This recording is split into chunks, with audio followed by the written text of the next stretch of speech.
বন্ধুগণ, সালাম এবং শুভেচ্ছা নিন। আমি এখন যেখানে দাঁড়িয়ে আছি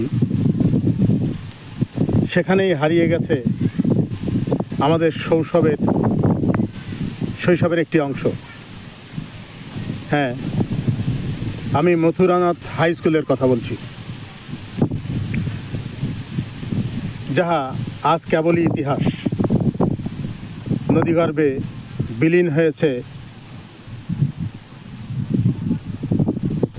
আমাদের সোনালী শৈশবের একটি অংশ। নদী কেবল একটি ভবনই কেড়ে নেয়নি, কেড়ে নিয়েছে আমাদের শৈশবের স্মৃতি, আমাদের তারুণ্য, আমাদের উচ্ছ্বাস।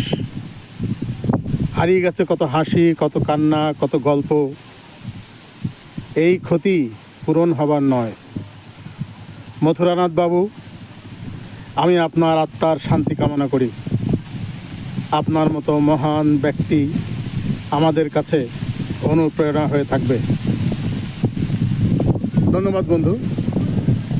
আমার এমন সব ভিডিও পেতে আমাকে ফলো দিন।